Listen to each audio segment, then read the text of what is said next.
Saturn has more than 280 moons.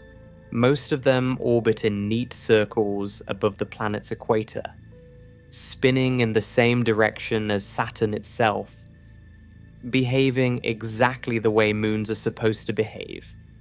But roughly 13 million kilometers out, in the cold dark fringe of Saturn's gravitational reach, one moon circles the planet backwards. Its surface is almost pitch black. Its body is battered and irregular, punched through with craters that expose bright ice hiding beneath a coat of ancient carbon. Its density does not match Saturn's other moons. Its composition resembles objects found billions of kilometers away, near the frozen outer edge of the solar system. Scientists believe Saturn did not build this moon. Saturn stole it. If this kind of deep space science keeps you curious, do us a favor and hit like and subscribe. It helps more than you know, and it keeps us making this kind of content for you. Also, we're now live on Spotify. The link's in the description if you'd like to listen to us wherever you are. Now, let's begin. Saturn is a world of order. Even from a distance, you can see it. The rings are stacked in precise geometric bands. They are flat, razor-thin relative to their width, and aligned almost perfectly with Saturn's equator. They stretch across hundreds of thousands of kilometers, yet measure only about 10 meters thick in most places. They are among the most symmetrical, most geometrically disciplined structures in the entire solar system. And the moons that orbit inside and near those rings follow the same discipline. They move in the same direction Saturn spins. They circle close to the equatorial plane. Their orbits are nearly circular, barely eccentric at all.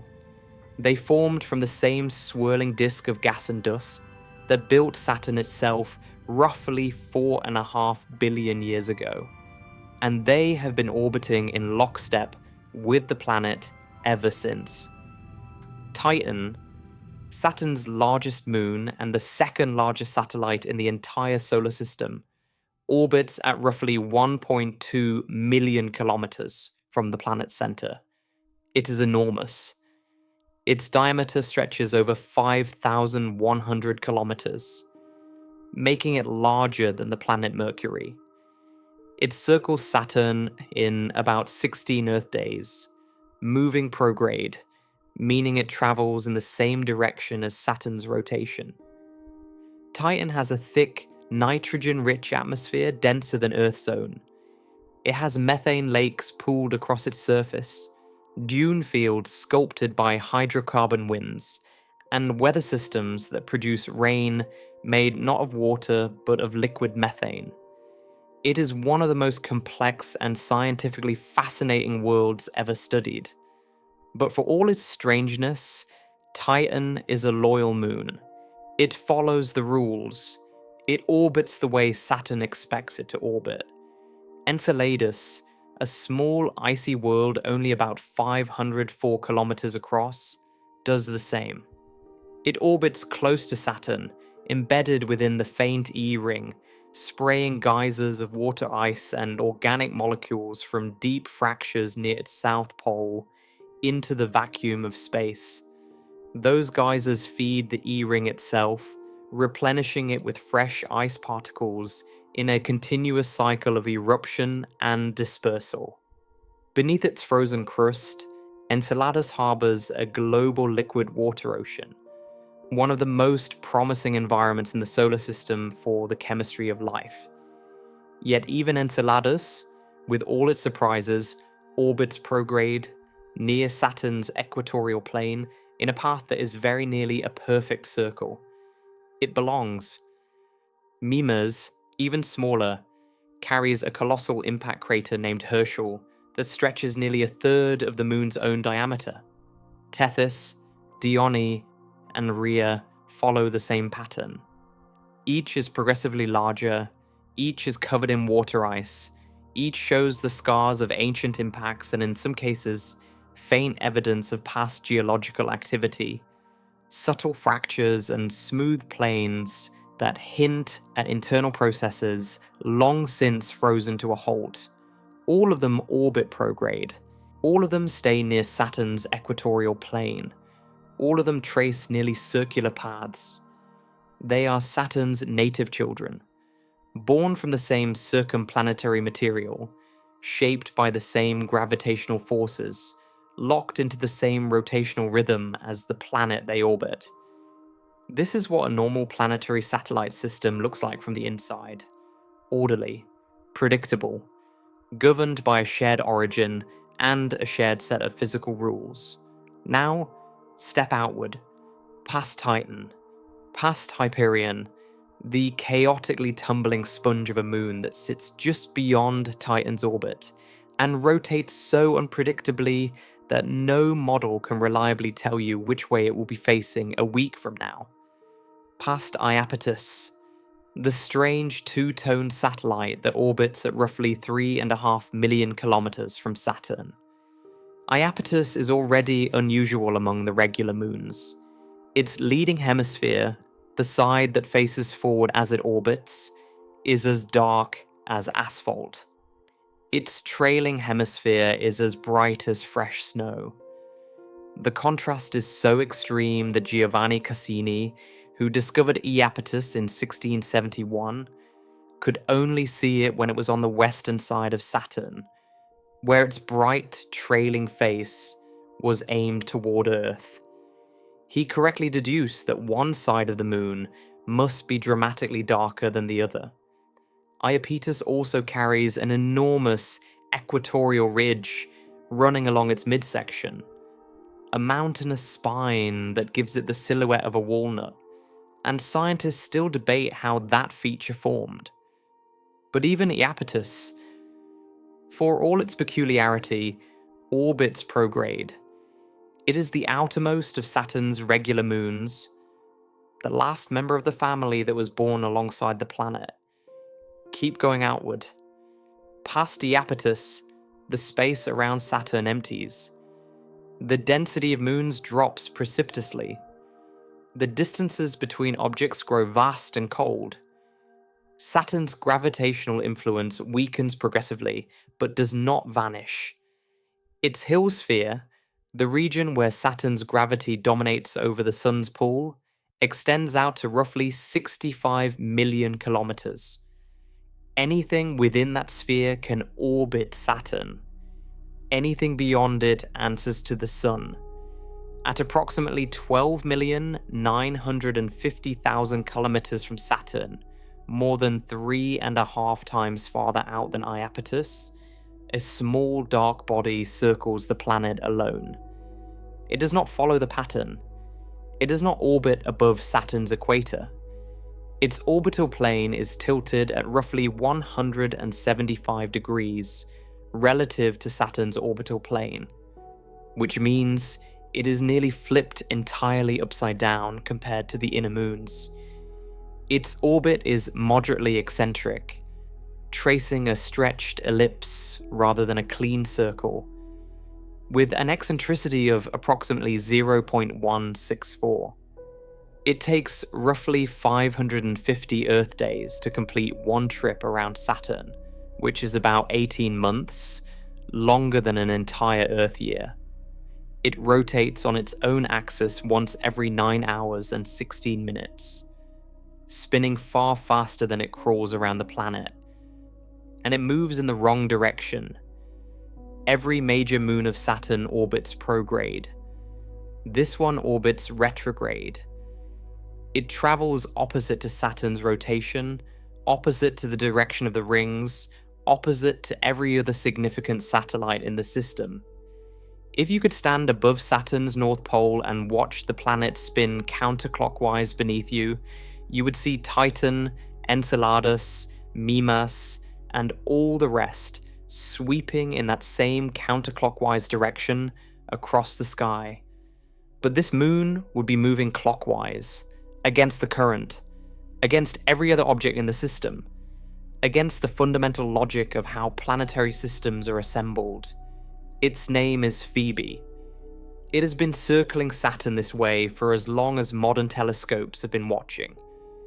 It was doing this long before any telescope existed.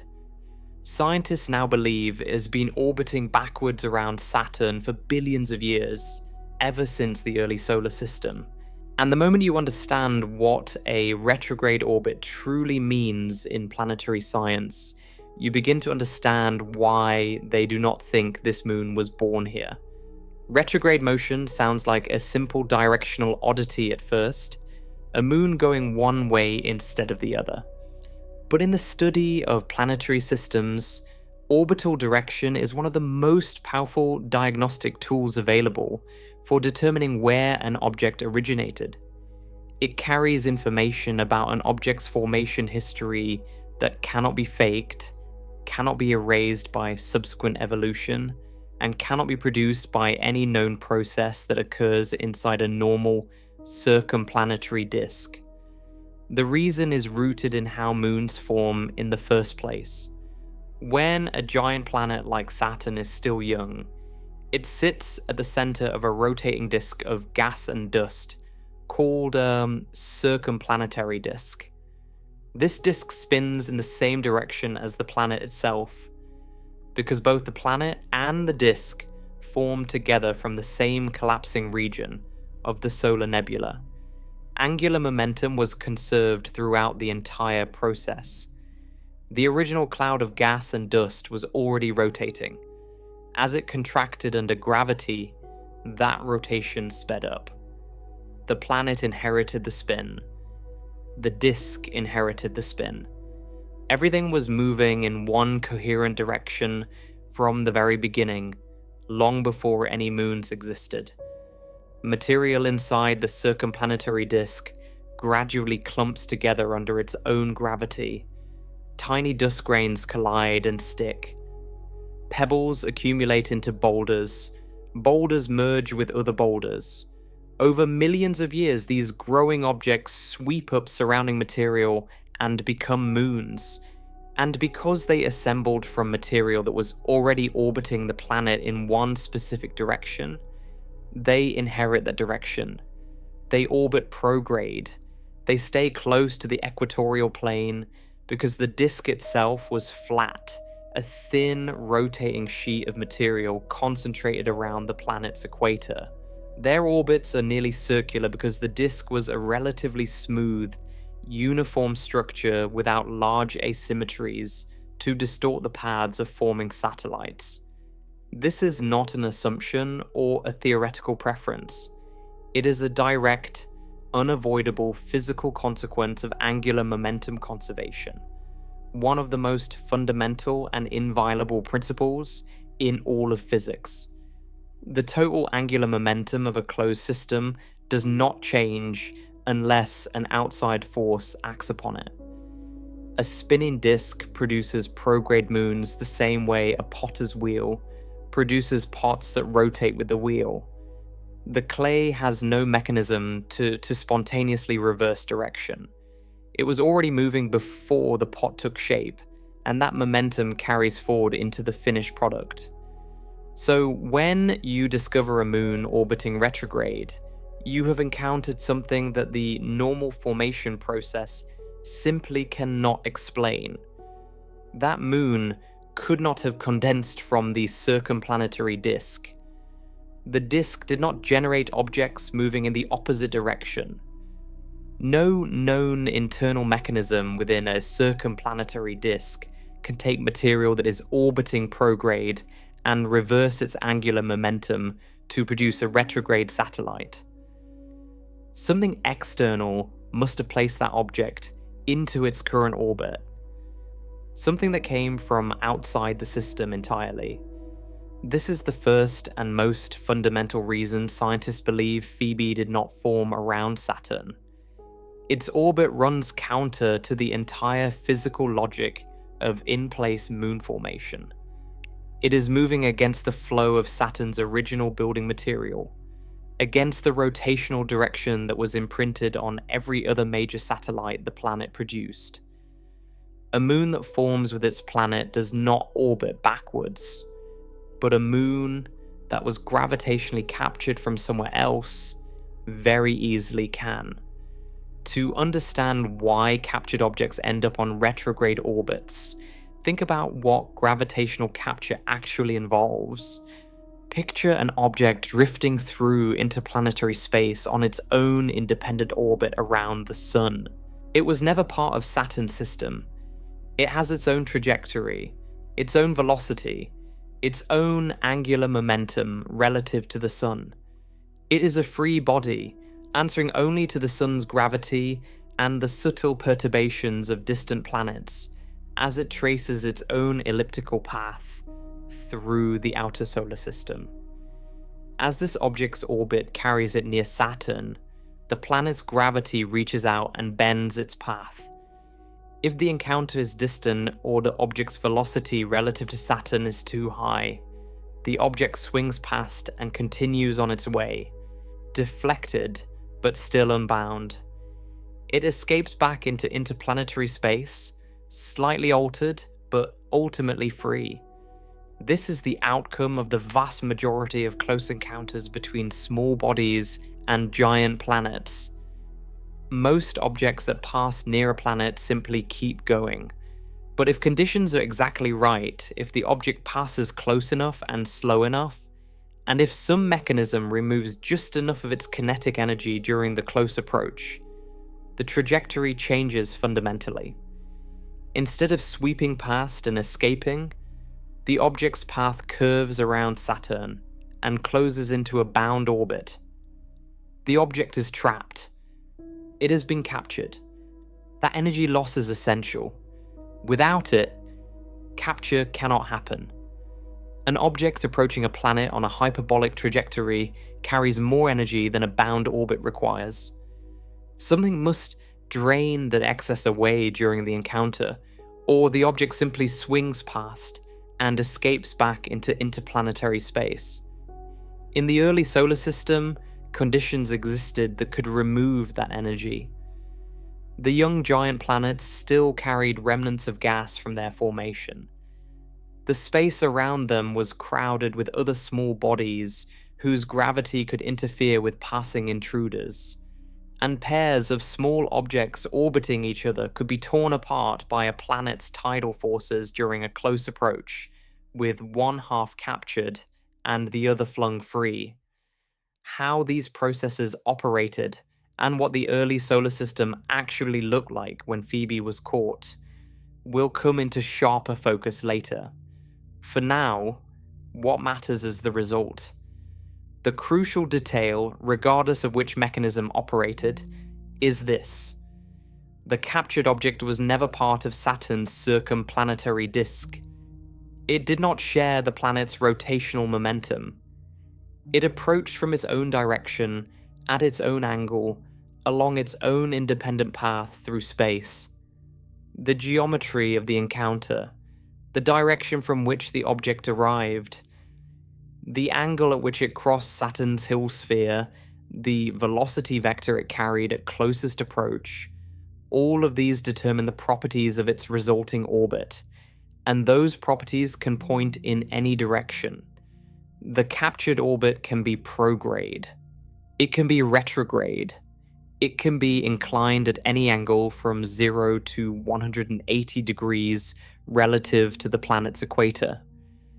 Captured moons do not inherit the rotational signature of the circumplanetary disk because they were never part of it.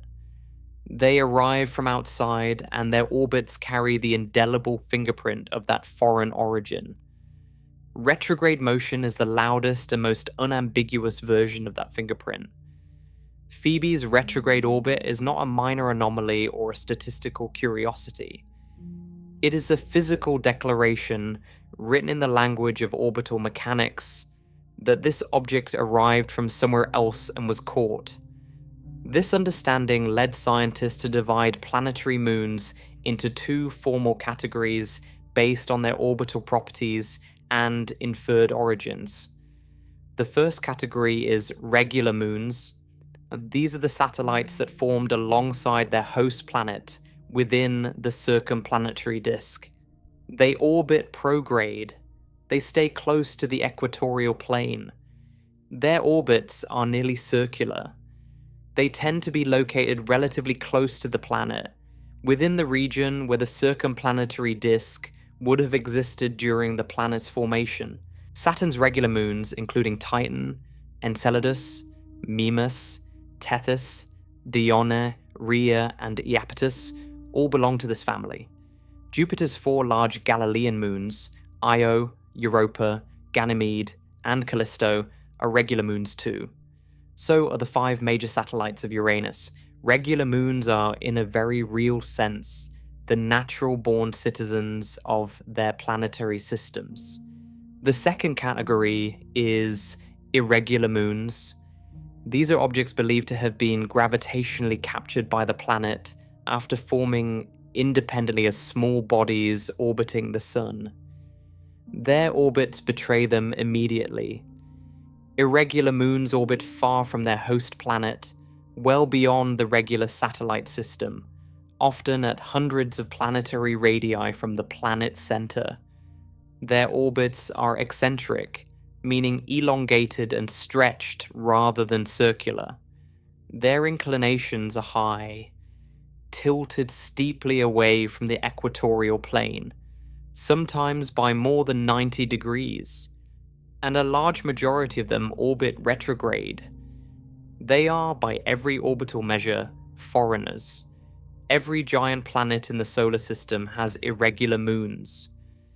Jupiter has more than 70 known irregulars. Saturn has even more, with recent dedicated surveys pushing the count of known Saturnian irregulars past 160 and climbing. Uranus and Neptune each have their own smaller populations. The pattern holds everywhere. At every giant planet, scientists find swarms of small, distant, eccentric, inclined, and often retrograde moons that could not have formed from the circumplanetary disk. The interpretation is the same across all 4 worlds. These objects were not built by the planets they orbit. They were caught, pulled in from independent orbits around the Sun during the chaotic early history of the outer solar system. Phoebe was the first irregular satellite ever identified in the solar system, and it remains by far the largest and most massive irregular moon orbiting Saturn. Its dimensions, roughly 219 by 217 by 204 kilometers, make it nearly spherical, though billions of years of impact battering have knocked it slightly out of true roundness. It contains more than 98% of the total mass of Saturn's entire irregular moon population. Every other irregular satellite of Saturn is tiny by comparison, most measuring only a few kilometers across. Phoebe is the giant among them, the dominant object in Saturn's outer satellite system, and that dominance makes it both the most important and most scientifically accessible of all the irregulars. It was discovered by an American astronomer named William Henry Pickering, who found it on photographic plates taken on the night of August 16th, 1898, at a telescope station in Arequipa, Peru. The discovery was formally announced the following year, in 1899. Phoebe was also the first natural satellite in history to be discovered through photography rather than direct visual observation through a telescope eyepiece. Every previously known moon had been spotted by a human eye peering through an eyepiece. Phoebe was too faint and too distant for that. It revealed itself only on long exposure photographic plates that Pickering developed and examined in the weeks following the observation. When Phoebe's orbit was calculated and its retrograde motion confirmed, astronomers recognized it as something unusual, but the theoretical framework for interpreting what retrograde orbits meant did not yet exist.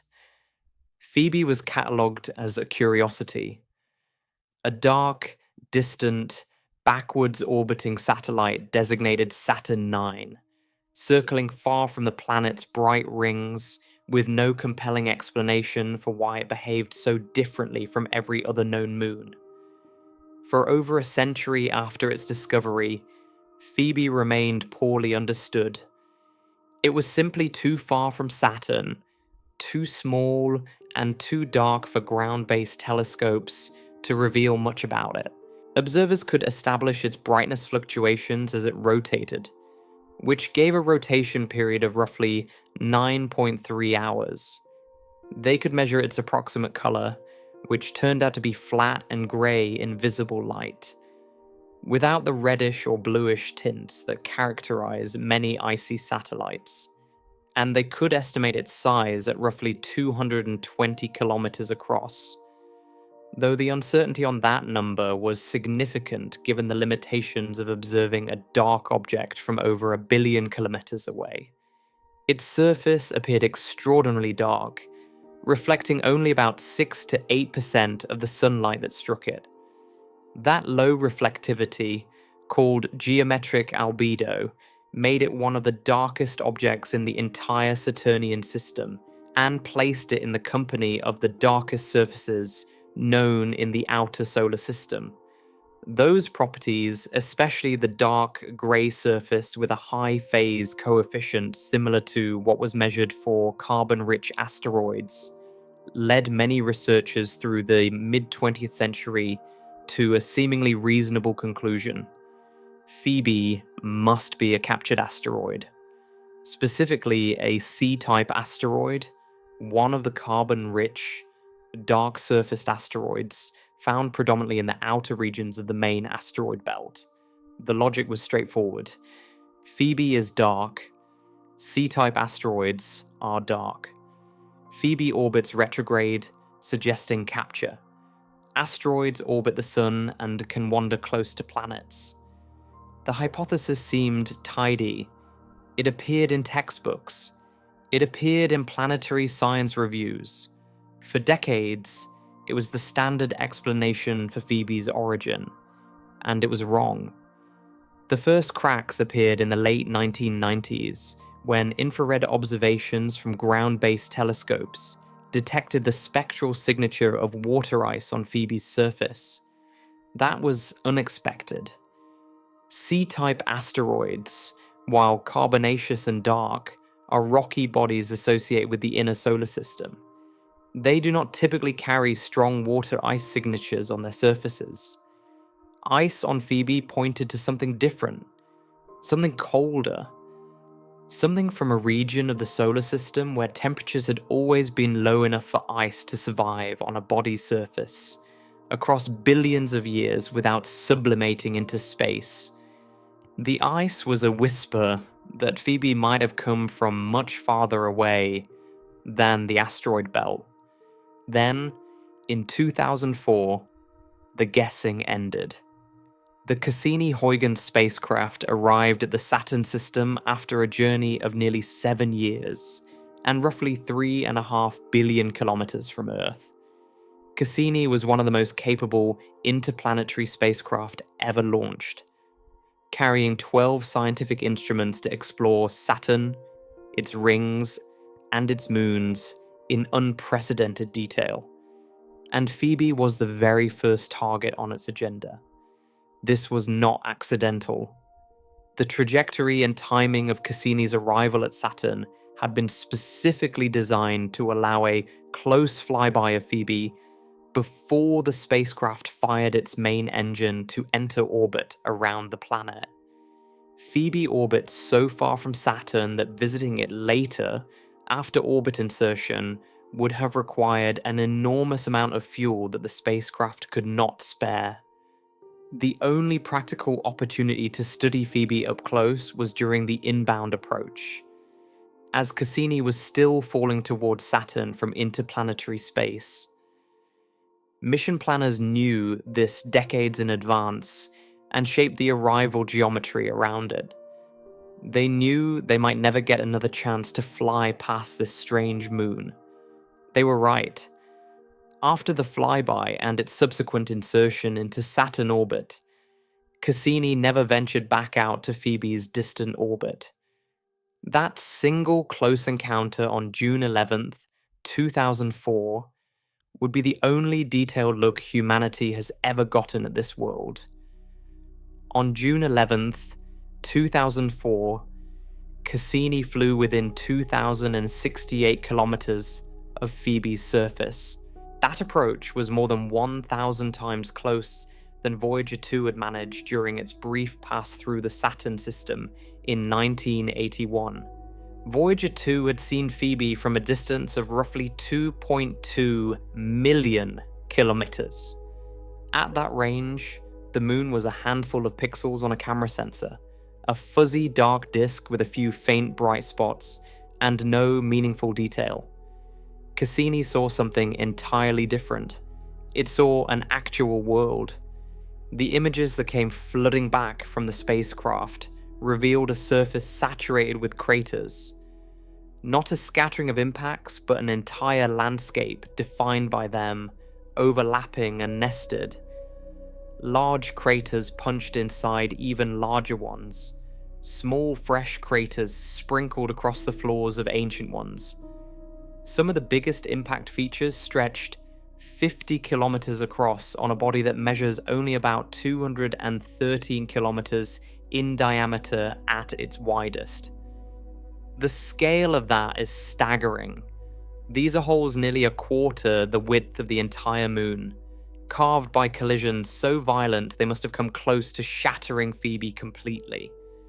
That Phoebe survived those impacts without breaking apart tells scientists that its interior has structural cohesion, strength enough to absorb catastrophic energy and hold itself together. Bright streaks and rays radiated outward from some of the fresher craters, where material had been blasted out from beneath the dark surface coating.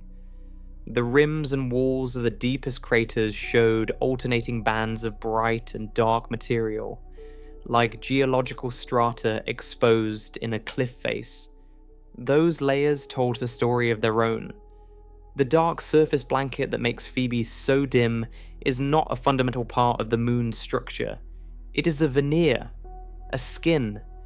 Beneath it, Phoebe is an ice-rich body, bright and reflective, hidden beneath a thin crust of dark, carbon-bearing material that has accumulated and been reworked over billions of years of exposure to the space environment. Grooves, ridges, and chains of pits ran continuously across portions of the surface, hinting at internal fractures, ancient stress patterns, and structural features that shaped the body deep in its past.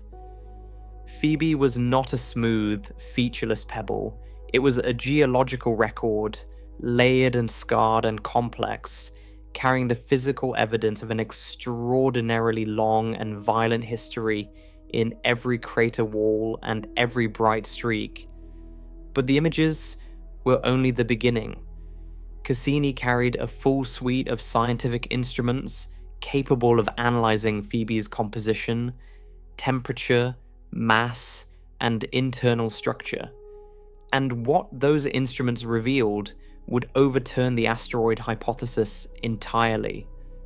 The data would point instead toward a birthplace far colder, far more distant, and far more ancient than anyone working in the 20th century had imagined. To see what Cassini found, we need to move beyond the orbit and beyond the craters and look into the body itself. Because the most compelling evidence that Phoebe does not belong to Saturn is not written in the direction it moves or the scars on its face. It is written in its chemistry, its density, and the structure hiding beneath its dark and battered shell. That evidence is what comes next. The orbit tells you Phoebe came from somewhere else, but the orbit is only the first line of evidence. If you stripped away every piece of orbital data, erased every measurement of direction and inclination and eccentricity, and looked only at the object itself, at what it is made of, how dense it is, what its surface chemistry looks like, and what its interior structure reveals about its early history, you would reach the same conclusion. Phoebe does not belong with Saturn's other moons. Its body is wrong for this neighborhood. Everything about its physical makeup points to a birthplace far colder, far more distant, and far more ancient than the inner Saturnian system.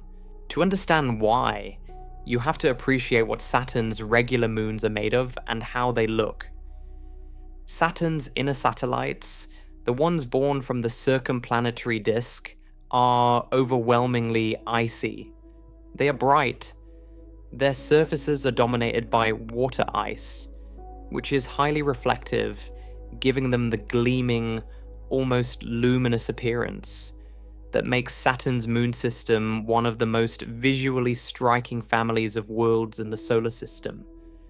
Look at images of Enceladus or Dione, and you see surfaces that gleam with reflected sunlight.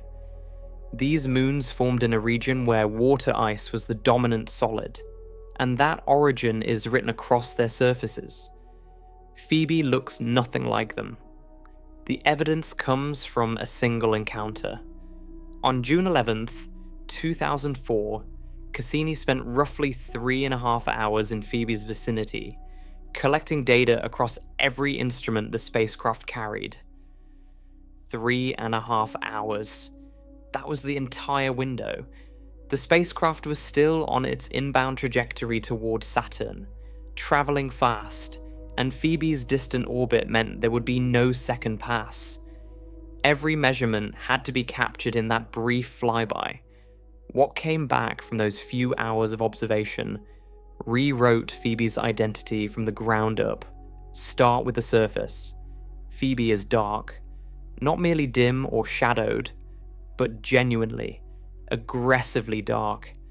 Its geometric albedo, the fraction of incoming sunlight it reflects straight back toward an observer, measures roughly 6 to 8%. To appreciate how dark that truly is, consider some comparisons. Fresh asphalt on a newly paved road reflects roughly 4 to 5% of the light that hits it. Phoebe is barely brighter. It is essentially the color of road tar in space. Now compare that to Saturn's other moons. Enceladus, the small geyser-spewing moon in the inner system, has an albedo of roughly 99%. It reflects nearly every photon of sunlight that touches its surface, making it one of the most reflective objects in the entire solar system. Enceladus gleams like polished silver. Tethys and Dione, also inner moons, reflect roughly 60 to 70% of the light they receive. Even Iapetus, whose dark leading hemisphere startled Giovanni Cassini in the 17th century, has a trailing side that reflects nearly 60%. Among Saturn's moons, brightness is the norm. Phoebe is the exception. It absorbs almost everything the sun throws at it, and gives back nearly nothing. It is a shadow among mirrors. That darkness was one of the original reasons astronomers assumed Phoebe was a captured asteroid. Carbon-rich C-type asteroids from the outer asteroid belt have similarly low albedos and similarly grey, featureless visible light spectra. The comparison seemed natural. But darkness alone is not a fingerprint. Many different types of surfaces can be dark for many different reasons. What matters is not how much light the surface reflects, but what that surface is actually made of. And when Cassini's instruments broke down the reflected and emitted light from Phoebe into its component wavelengths, the asteroid comparison collapsed. The visible and infrared mapping spectrometer was the key instrument for answering this question. It was designed to do something no camera could do on its own. While the camera captured what Phoebe looked like, the spectrometer captured what Phoebe was made of. It worked by analyzing the light from the moon's surface across a wide range of wavelengths, from visible light through the near-infrared and into the thermal infrared, far beyond what the human eye can see. Different chemical compounds absorb and reflect light at characteristic wavelengths, creating spectral signatures as distinctive as fingerprints. A molecule of water ice absorbs light at different wavelengths than a molecule of carbon dioxide, which absorbs at different wavelengths than an iron-bearing mineral. By reading those absorption patterns in the reflected sunlight from Phoebe's surface, scientists could identify the specific materials present without ever touching a physical sample. The spectrometer turned photons into chemistry.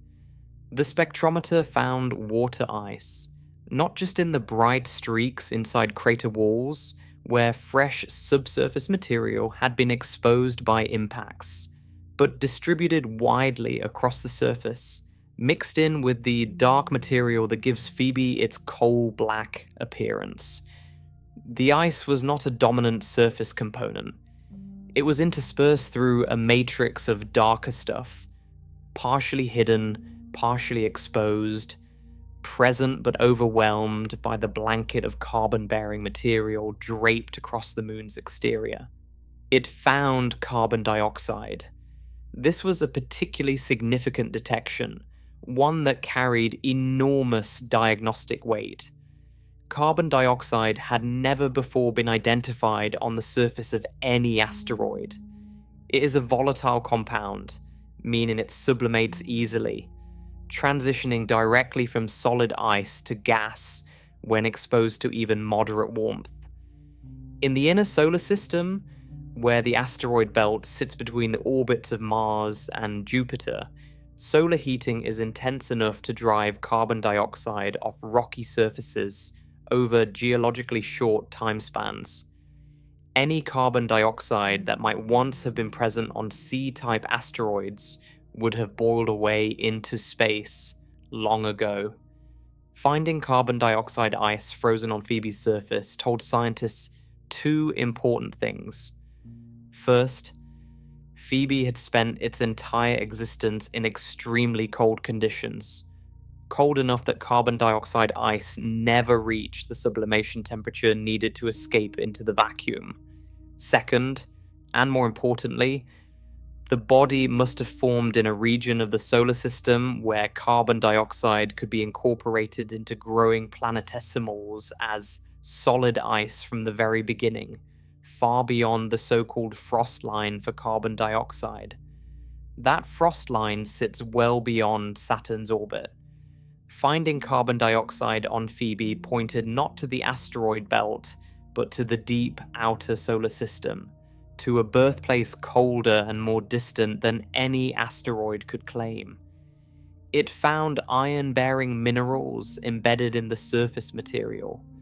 It found cyanide compounds, nitrile-bearing chemistry that belongs to the family of organic molecules associated with the cold, radiation-processed surfaces of outer solar system bodies.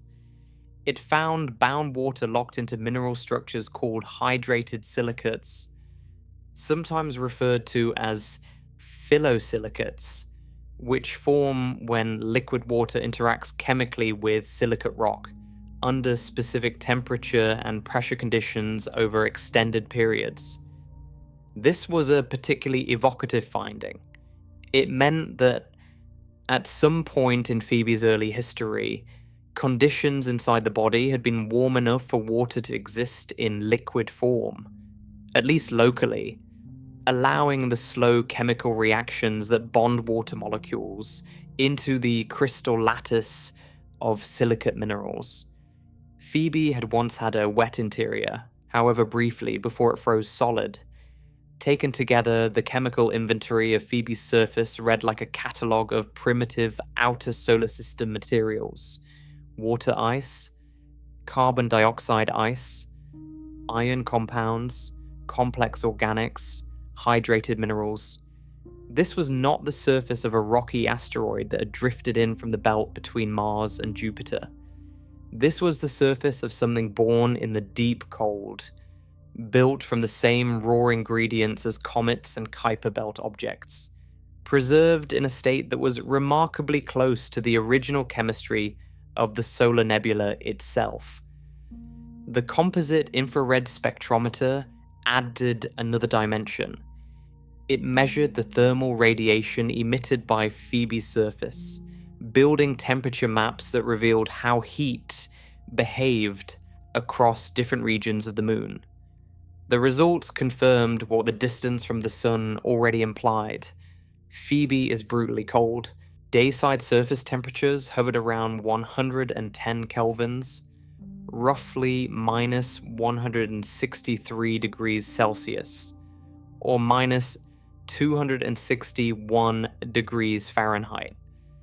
That is cold enough to freeze carbon dioxide solid and keep it there indefinitely, which explained why the spectrometer could still detect it on the surface after billions of years. But the temperature data revealed something subtler and more important. The night side of Phoebe was even colder than the day side, and the rate at which the surface cooled after rotating out of sunlight indicated that the outermost layer of the moon was extraordinarily porous and fluffy. Dense, solid rock retains heat and cools slowly. A loose, spongy layer of fine-grained material sheds heat quickly and plunges to lower temperatures as soon as sunlight disappears.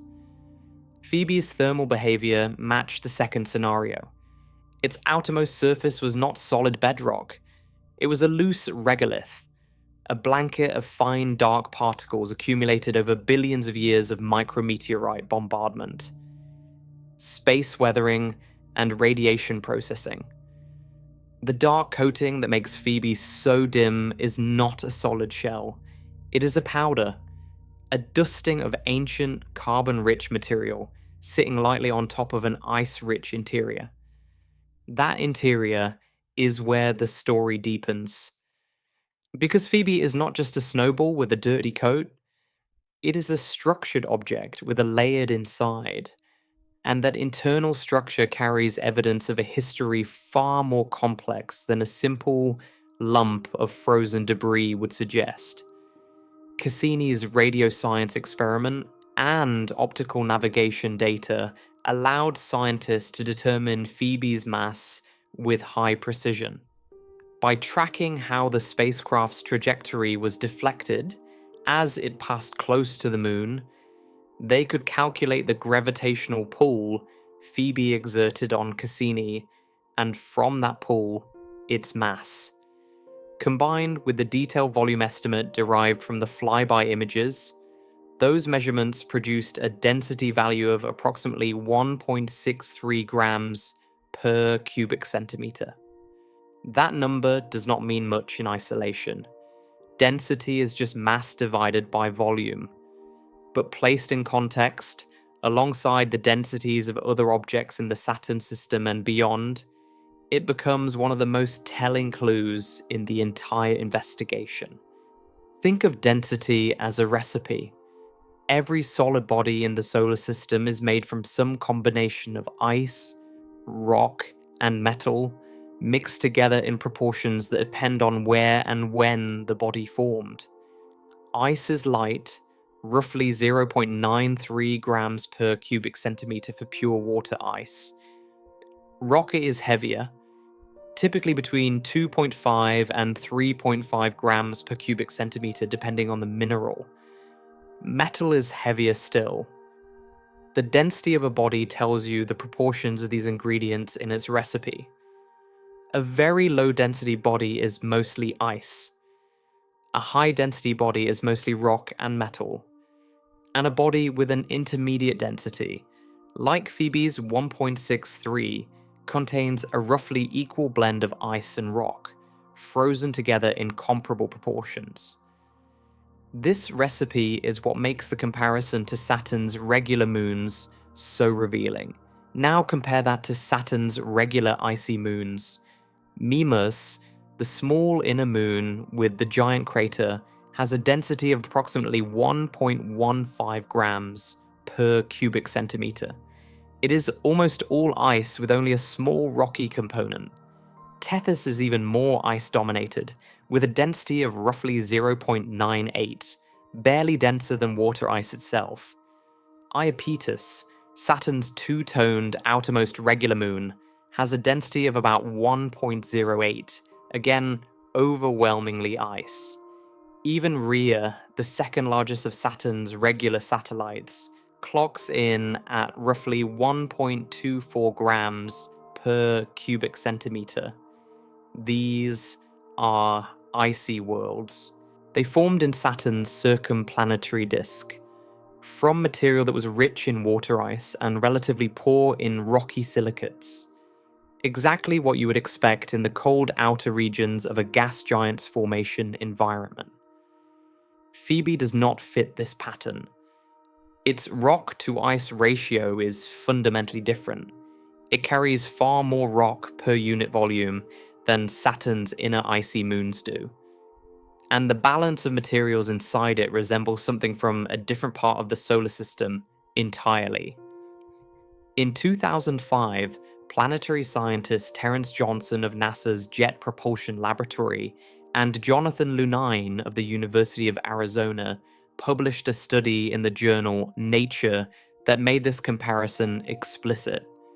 Using Cassini's density measurement and spectral data, they calculated the relative proportions of rock and ice inside Phoebe, and compared the result to every other body for which similar data existed. Their conclusion was striking. Phoebe's internal composition didn't match any of Saturn's regular moons. Instead, it matched the composition derived for objects in the Kuiper belt, the vast ring of icy bodies orbiting the Sun beyond Neptune. Specifically, they found that Phoebe's makeup was consistent with the measured densities of Pluto and Neptune's moon Triton, two objects that are firmly associated with the outer solar system's ancient debris population. Johnson and Lunine wrote that Phoebe appears to have a composition identical to that of the only Kuiper belt objects for which we possess density measurements. That was not a vague resemblance or a rough similarity. It was a direct compositional match between a moon of Saturn and a class of objects that exist billions of kilometers farther from the Sun, beyond the orbit of Neptune, in the frozen primordial debris field left over from the solar system's formation. A separate study published the same year by another team using Cassini data reached a compatible conclusion from a different angle. They examined the spectral properties of Phoebe's surface and compared them to the known spectral signatures of cometary nuclei and trans-Neptunian objects. The chemical fingerprints aligned. The carbon dioxide, the organics, the water ice mixed with dark carbonaceous material, all of it was consistent with the surface chemistry observed on primitive bodies from the outer solar system. Phoebe's surface looked nothing like an asteroid. It looked like a comet. It looked like the kind of icy planetesimal that populated the outer solar system during its earliest history, before the giant planets rearranged the architecture and scattered most of that population into distant orbits or out of the solar system entirely. But the most revealing evidence of Phoebe's true nature came 7 years later, in 2012, when a team led by Julie Castillo-Roges at NASA's Jet Propulsion Laboratory published a comprehensive study in the journal Icarus. This study combined Cassini's imaging data, spectral measurements, density calculations, and thermal observations with computer models of Phoebe's geophysical evolution to reconstruct the moon's internal history. The picture that emerged was far more complex than anyone had expected from a body barely 213 kilometers across. Castillo-Roges and her colleagues found that Phoebe was not a random chunk of frozen debris. It was a planetesimal, a remnant building block of the planets that had once been warm enough inside to undergo a process called differentiation. Differentiation is one of the most important processes in planetary science. It is what happens when a body's interior heats up enough for its constituent materials to separate by density. The way oil and water separate in a jar when you stop shaking it. In a differentiating body, heavier, denser materials like rock and metal sink slowly toward the center under the pull of gravity. Lighter materials like water ice migrate upward toward the surface. Over time, the result is a layered structure, a dense rocky core surrounded by a lighter icy shell, a miniature version of the same process that separated Earth's iron core from its rocky mantle and silicate crust billions of years ago. Not every body in the solar system differentiates. The process requires heat, enough internal warmth to soften the materials so they can flow and rearrange. Small cold objects that formed late in the solar system's history never got warm enough. They remain undifferentiated rubble piles, random mixtures of ice and rock with no internal organization. But Phoebe, despite being only 213 kilometers across, differentiated. It developed a layered interior with denser material concentrated near the center and lighter material toward the outside. That is extraordinary for an object of its size. For differentiation to occur, a body needs a source of internal heat. In Phoebe's case, the most likely source was the decay of short-lived radioactive isotopes, particularly aluminum-26, which was abundant in the raw materials of the early solar system, and generates significant heat as it decays. Aluminum-26 has a half-life of only about 717,000 years. That means it burns through its energy quickly by geological standards. Any body that formed within the first few million years of the solar system's history would have incorporated enough of this isotope, freshly produced in the nearby supernova explosions that helped trigger the solar system's formation, to heat its interior substantially. A body that formed later, after the aluminum-26 had already decayed, would have missed the window. It would stay cold and undifferentiated forever. Phoebe differentiated. That means it formed early within that narrow window. It condensed quickly from the surrounding material in the solar nebula, captured enough of the short-lived radioactive isotopes to drive internal heating above the melting point of water ice, and underwent the separation of rock and ice that produced its layered interior. All of that happened in the first few million years of the solar system's existence, before the giant planets had finished forming, before the architecture of the outer solar system had settled into anything resembling its current state. Castillo-Rogers described Phoebe as a frozen artifact of a bygone era. Her team concluded that Phoebe had actively evolved for a time, developing a layered interior and a nearly spherical shape before its internal heat dissipated and the entire body froze solid. That freezing locked in a snapshot of conditions from the earliest epoch of the solar system, roughly 4.5 billion years ago. Phoebe is not a dead rock that never changed. It is a world that started to become something. A small protoplanet or a building block of a larger world, and then stopped. It stalled out. Its internal engine died, and it has been frozen in that intermediate state ever since, drifting through space as a preserved relic of a time when the solar system was still under construction. This changes what Phoebe means as a scientific target. A simple captured asteroid would tell scientists relatively little about the early solar system. An undifferentiated chunk of ice and gravel would be interesting but not transformative. A differentiated planetesimal that formed early evolved briefly, and then froze into a permanent record of primordial conditions is something else entirely. It is a time capsule, a body that carries inside itself the chemical and structural signature of the environment where it was born, preserved across 4.5 billion years of cold storage. And the environment where Phoebe was born, based on every piece of evidence Cassini gathered, was not the inner Saturnian system. It was the cold outer solar system, the region beyond the giant planets where temperatures were low enough for carbon dioxide and other volatile compounds to freeze solid onto growing planetesimals. The region where objects like Pluto and Triton formed.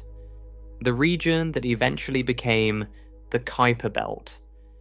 Consider the full weight of evidence now assembled from a single flyby lasting a few hours. Phoebe orbits retrograde, a signature of gravitational capture that cannot be produced by in-place formation. Its surface carries carbon dioxide, organics, cyanide compounds, and hydrated silicates, a chemical inventory that matches outer solar system bodies and flatly contradicts an asteroidal origin. Its density indicates a roughly equal mix of rock and ice, matching Kuiper Belt objects rather than Saturn's native icy moons. Its internal structure reveals early differentiation, driven by short-lived radioactive heating, indicating it formed rapidly in the solar system's first few million years. And its surface is coated in a thin, dark layer of carbon-rich material, overlying a bright, icy interior. Exactly the structure you would expect from a cold, primitive planetesimal that has been exposed to billions of years of space weathering and micrometeorite bombardment without any geological resurfacing to refresh it. No single measurement proves capture on its own, but together they form a case that is difficult to argue against. Phoebe's orbit says it came from outside. Phoebe's chemistry says it came from the cold outer solar system. Phoebe's density says it formed from material unlike what Saturn's circumplanetary disk produced. Phoebe's structure says it formed early and froze before it could evolve further. Every line of evidence points in the same direction.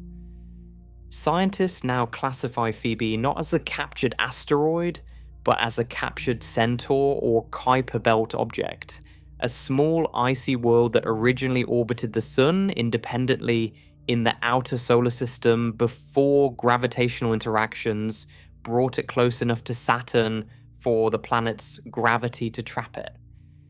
It is the second largest retrograde satellite in the solar system, after Neptune's enormous moon Triton, and it shares with Triton the distinction of being a body whose composition and orbit both point to an origin far from the planet it now circles. But there is an important difference between Phoebe and Triton that deepens the story and makes Phoebe arguably more valuable as a scientific target. Triton is massive, over 2,700 kilometers in diameter, more than 10 times the width of Phoebe, and containing an overwhelmingly greater amount of mass. Triton is essentially a dwarf planet trapped around Neptune. When Neptune captured Triton, the event was catastrophic. Triton's initially eccentric orbit would have crossed the paths of Neptune's original moons, scattering or destroying most of them through gravitational interactions. The violence of that arrival reshaped Neptune's entire satellite system. The evidence is still visible today in the small number of surviving regular moons, in the bizarrely elongated orbit of the irregular satellite Nereid, and in the conspicuous absence of a large, well-ordered family of regular satellites of the type that Jupiter, Saturn, and Uranus all possess. Triton was a wrecking ball that demolished a planetary system and took its place at the center. Phoebe did nothing of the sort. It is small enough and distant enough from Saturn that its capture barely registered in the inner moon system. Titan, Enceladus, Mimas, Tethys, Dione, Rhea, all of them continued orbiting exactly as before, undisturbed by the arrival of a small dark intruder on a distant retrograde path. Phoebe slipped into its orbit without breaking anything. It has been circling Saturn quietly ever since, far from the bright inner moons, for billions of years. That quiet persistence is part of what makes Phoebe scientifically irreplaceable. Triton was transformed by its capture. Neptune's tidal forces heated Triton's interior, reshaped its surface, and may have sustained geological activity for billions of years after the capture event. The Triton we see today is not the Triton that was captured. It has been processed, reworked, altered by the very event that brought it into Neptune's orbit. Phoebe was caught gently enough and orbits far enough from Saturn that none of that happened. Saturn's tidal forces at Phoebe's distance are negligible. The moon was not heated. Its surface was not reshaped by tidal stresses. Its interior was not reactivated. Phoebe was captured and then left alone, frozen in place, its original composition and internal structure preserved essentially intact across the entire history of the solar system. It is a sample of what was being captured, not a record of the capture itself. A piece of the outer solar system's ancient population, trapped around Saturn and kept in cold storage for 4.5 billion years, like a fossil sealed in amber. But knowing what Phoebe is and where it likely came from raises the next, and in some ways, harder question. How did Saturn actually capture it? Gravitational capture is not automatic. An object drifting past a planet on its own orbit does not simply fall in and stay. Physics requires an energy loss mechanism, something to slow the intruder enough that it cannot escape. What mechanism could have taken an object orbiting the Sun on its own independent path? A small icy world minding its own business billions of kilometers from Saturn and locked it permanently into orbit around a planet it had no prior connection to? The answer reaches back to one of the most violent and transformative periods in the solar system's history, a time so chaotic and so disruptive that it reshaped the orbits of every giant planet and scattered billions of small bodies across unimaginable distances.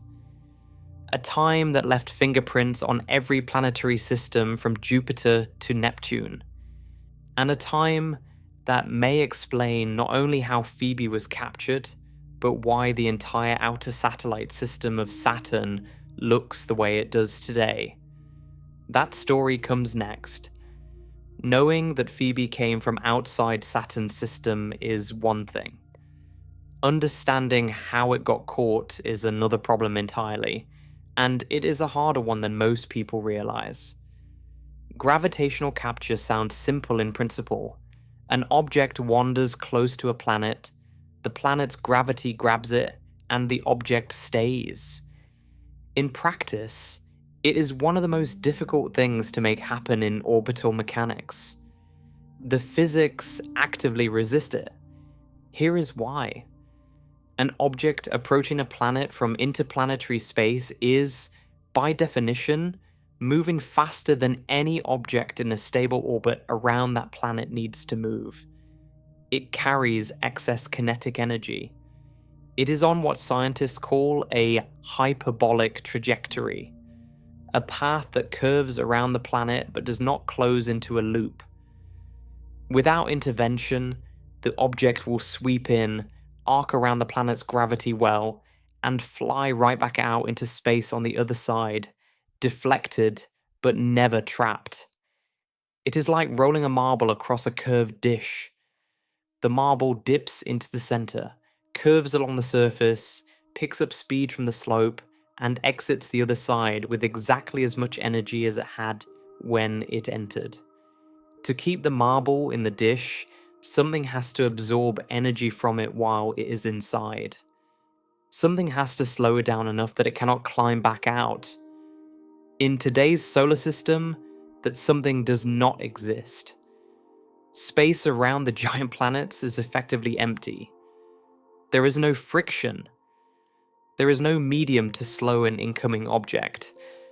Close encounters between small bodies and planets happen constantly, and the small bodies always escape afterward. The conditions for gravitational capture simply are not present in the modern outer solar system. Whatever trapped Phoebe in orbit around Saturn happened long ago, during a specific and extraordinary window in solar system history, when conditions were fundamentally different from what they are now. The answer came from a theoretical framework that fundamentally reshaped our understanding of the entire outer solar system and the way it reached its current configuration. It is called the Nice model, named after the city of Nice in southern France, where the researchers who developed it were based. Published in 2005 by a team of dynamicists, the model proposed something that would have seemed radical a decade earlier.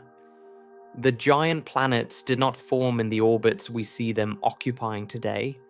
They formed in a much more compact configuration, closer together and closer to the Sun, and then migrated outward over time through gravitational interactions with a massive disk of leftover planetesimals that surrounded them. In the original arrangement, Jupiter and Saturn orbited closer to each other than they do now. Uranus and Neptune were tucked inside, well short of their current distances from the Sun. The entire giant planet region was more compressed, more crowded, and more gravitationally interactive than the widely spaced system we observe today.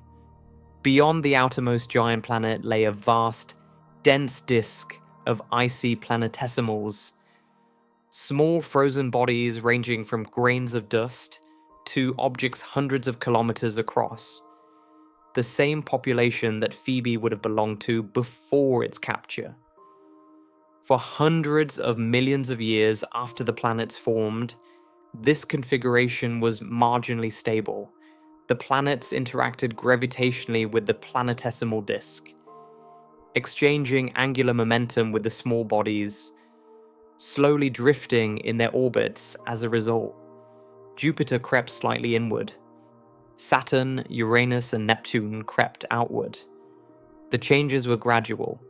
The system held together. Then, the balance broke. At some point, likely between roughly 500 million and 700 million years after the solar system formed, though the exact timing remains actively debated, Jupiter and Saturn drifted into a critical orbital resonance. Their orbital periods fell into a precise mathematical ratio, a configuration where their gravitational influence on each other reinforced with every successive orbit, rather than averaging out. The resonance pumped energy into the system like a child pushing a swing at exactly the right moment on each pass. The effect compounded. What had been a gentle drift became a runaway instability. The orbits of all four giant planets began to change rapidly. Neptune and Uranus were flung outward on dramatically different trajectories than they had occupied before. In some versions of the model, Neptune and Uranus actually switched positions, with Neptune being hurled from an originally inner orbit to its current position as the outermost giant planet. Saturn migrated outward as well, settling into a wider orbit farther from the Sun. Jupiter, the most massive, adjusted inward slightly, its enormous gravitational influence acting as the anchor around which the other planets rearranged themselves. As the giant planets surged outward through their new, wider orbits, they plowed directly into the massive disk of icy planetesimals that had been sitting beyond them for hundreds of millions of years. The effect was catastrophic for the disk.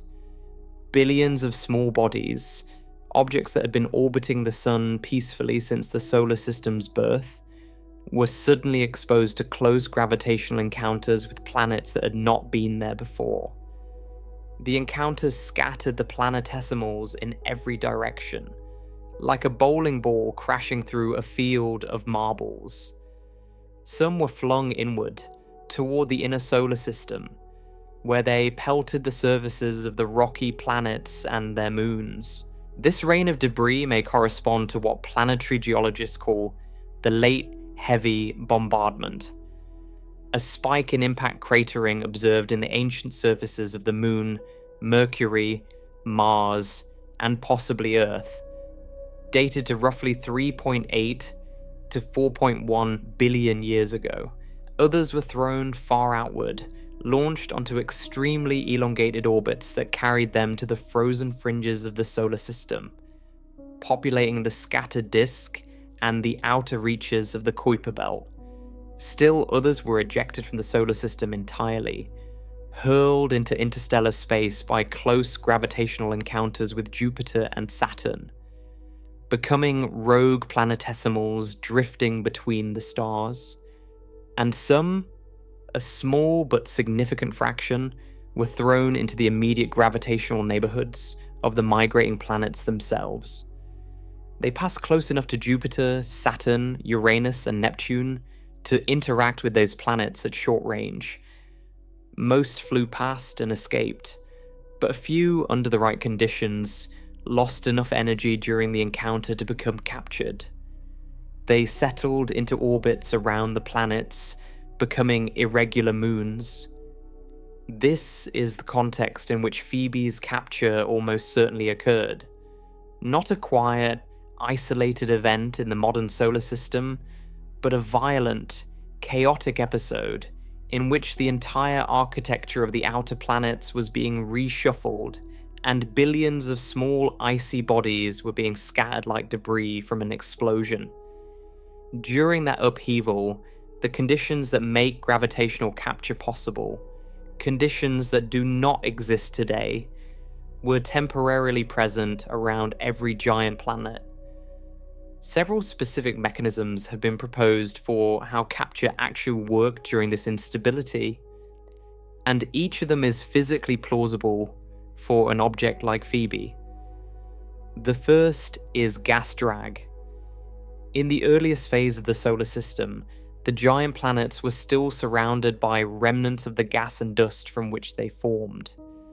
A circumplanetary gas envelope, even a thin one, creates a form of aerodynamic drag on any object that passes through it.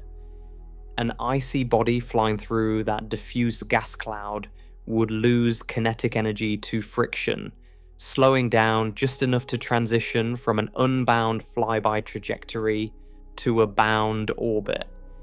This mechanism works best for smaller objects and requires the gas envelope to still be present, which limits it to the first few tens of millions of years of the solar system's history.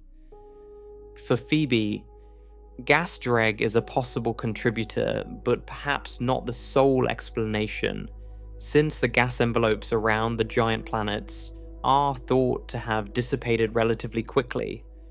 The second mechanism is three-body gravitational interaction. During the planetary instability, the giant planets were not moving through empty space. They were surrounded by swarms of small bodies, and occasionally they passed close to one another. When a planetesimal happened to be in the vicinity of two massive planets during a close encounter between them, the combined gravitational pull of both planets could redirect the small body in unexpected ways. Energy that would normally carry the planetesimal past the planet and back into free space could instead be transferred to the other planet or to a nearby moon, leaving the planetesimal with too little energy to escape. It would become trapped. Researchers have shown through numerical simulations that 3 body captures during the planetary encounters predicted by the Nice model can reproduce the observed populations of irregular moons at Saturn, Uranus, and Neptune with remarkable accuracy. The third mechanism is binary dissociation, and it is perhaps the most elegant of the 3. Many Kuiper Belt objects exist as binary systems, 2 small bodies gravitationally bound to each other, orbiting their common center of mass as the pair travels together around the Sun. When such a binary system passes close to a planet, the planet's tidal forces, the difference in gravitational pull between the near side and the far side of the binary, can stretch the pair apart. If the tidal stress exceeds the gravitational bond holding the 2 objects together, the binary breaks. In the separation, energy is redistributed between the 2 components. One gains enough energy to accelerate away from the planet and escape into free space. The other loses a corresponding amount of energy and no longer has the velocity needed to escape the planet's gravity. It becomes captured. The binary is destroyed, and one of its components becomes a new moon. This mechanism was originally proposed to explain how Neptune captured Triton, which is far too massive for gas drag alone, but the physics applies equally well to smaller objects like Phoebe. Surveys of the Kuiper Belt have revealed that binary systems are surprisingly common among trans-Neptunian objects, with estimates suggesting that roughly 30% of the cold classical Kuiper Belt population exists in binary pairs. If Phoebe was once one half of such a pair, its capture through binary disruption during a close pass by Saturn is entirely plausible. Any of these mechanisms, or a combination of them, could have delivered Phoebe into Saturn's gravitational embrace. The scientific consensus is not that one specific mechanism has been proven, but that the conditions during the early solar system instability made capture not just possible, but expected. Every giant planet should have captured irregular moons during this period, and every giant planet did. The irregular moon populations observed at Jupiter, Saturn, Uranus, and Neptune are all consistent with this picture. But if Phoebe's capture was a product of the ancient past, it might seem like the evidence trail would have gone cold long ago. 4.5 billion years is a long time. Orbits evolve, surfaces weather, memories fade. What evidence could possibly remain after that much time? The answer, it turns out, was hiding in plain sight. Not on Phoebe itself, but in the space around it. And it took an infrared telescope orbiting the Sun far from Earth to finally see it. In 2009, a team of astronomers led by Anne Verbisser, Michael Skrutsky, and Doug Hamilton published a paper in the journal Nature with a title that was almost comically understated. They called it Saturn's Largest Ring. What they had found, using NASA's Spitzer Space Telescope, was a ring around Saturn so enormous that it dwarfed every other ring in the system combined, and it was centered on Phoebe's orbit. The Phoebe ring, as it came to be called, defies easy visualization. Saturn's familiar bright ring system, the one visible through a backyard telescope, the one printed on the cover of every astronomy textbook, extends from roughly 1 to 2.3 Saturn radii above the planet's cloud tops. Those rings are compact, dense, and brilliant, composed of countless chunks of water ice ranging from grains of sand to boulders the size of houses. The Phoebe ring is nothing like them. It begins at roughly 128 Saturn radii from the planet and extends outward to at least 207 Saturn radii, with some estimates pushing it even farther. Phoebe itself orbits at approximately 215 Saturn radii. In terms of sheer spatial extent, the Phoebe ring stretches more than 200 times the diameter of Saturn itself. If it glowed brightly enough to see with the naked eye from Earth, it would span a patch of sky wider than 2 full moons placed side by side. It is, by any measure, the largest ring structure associated with any planet in the solar system.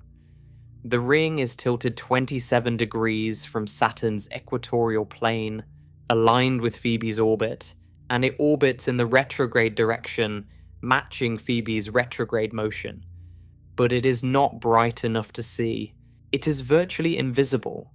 The ring is composed of extremely sparse, extremely fine dark dust particles, with estimated densities of only a handful of grains per cubic kilometer of space.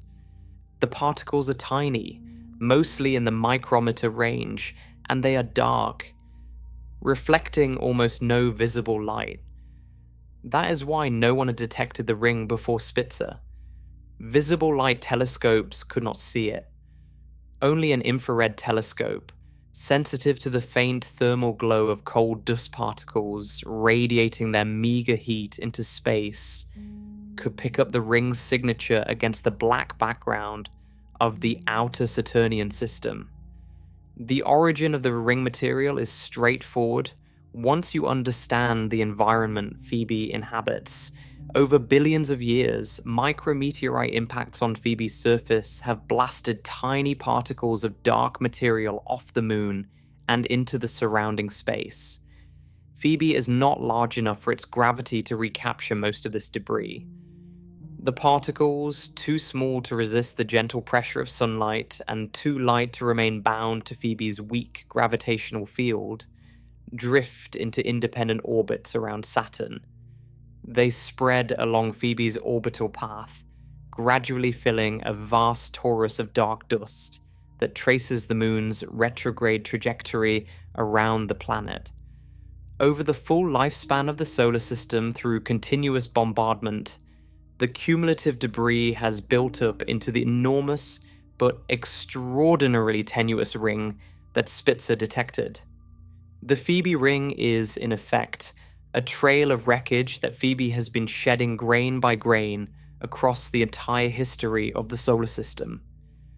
A dark halo marking the orbital path of Saturn's stolen moon. That would be interesting enough on its own. But the Phoebe ring does something else that connects one of Saturn's oldest mysteries to Phoebe's captured origin. The dust particles in the ring do not stay where they are. Over time, they spiral slowly inward towards Saturn, pulled by a subtle effect called pointing Robertson drag, in which the pressure of absorbed and re-emitted sunlight gradually bleeds orbital energy from small particles, causing their orbits to decay. The particles drift inward, crossing the orbits of Saturn's outer moons as they go. And one of the moons they encounter on that inward journey is Iapetus. Iapetus orbits Saturn at roughly 59 Saturn radii, well inside the Phoebe ring but far beyond the main ring system. It is tidally locked to Saturn, meaning the same hemisphere always faces forward in its orbit.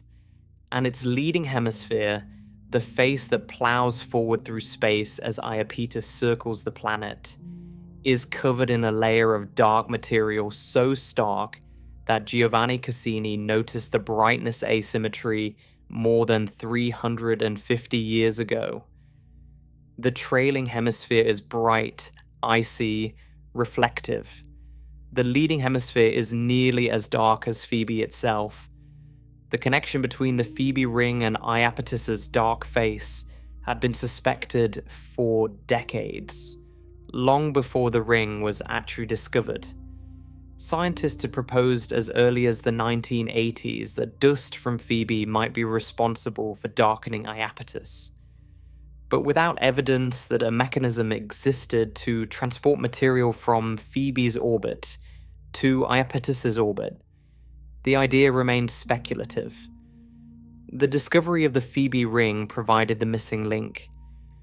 Dark dust particles shed from Phoebe spiral inward through the ring, cross Iapetus's orbital path, and slam into the moon's leading hemisphere at relative velocities determined by their opposing orbital directions. Because the ring particles orbit retrograde and Iapetus orbits prograde, the collisions occur preferentially on the leading face, exactly where the dark material is concentrated. Cassini observations of Iapetus confirm that the darkening process is ongoing.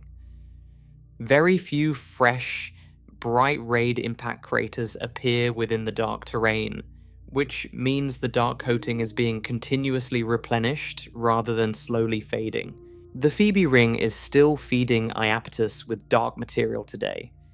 It is a living connection between Saturn's captured moon and one of the most visually striking features in the entire Saturn system. Phoebe's presence is not confined to its distant orbit.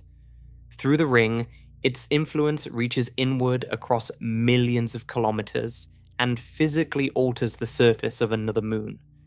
The Phoebe ring also connects to a secondary thermal process that dramatically amplifies the initial darkening and explains why the contrast on Iapetus is so extreme. Once even a thin initial layer of dark dust from the Phoebe ring coats Iapetus's leading hemisphere, the physics of heat absorption takes over. Dark material absorbs more sunlight than bright ice. The absorbed energy warms the dark-coated surface, and that warmth causes nearby exposed water ice to sublimate, transitioning directly from solid to vapor. The water vapor molecules migrate across the surface, carried by the minuscule temperature differences between the warmer dark regions and the cooler bright regions, and they refreeze on the colder trailing hemisphere where the ice is still reflective and temperatures are lower. As ice is lost from the leading hemisphere, the dark material left behind becomes more concentrated. A surface that was once lightly dusted becomes progressively darker. Darker surface absorbs more heat. More heat drives more sublimation. More sublimation removes more ice.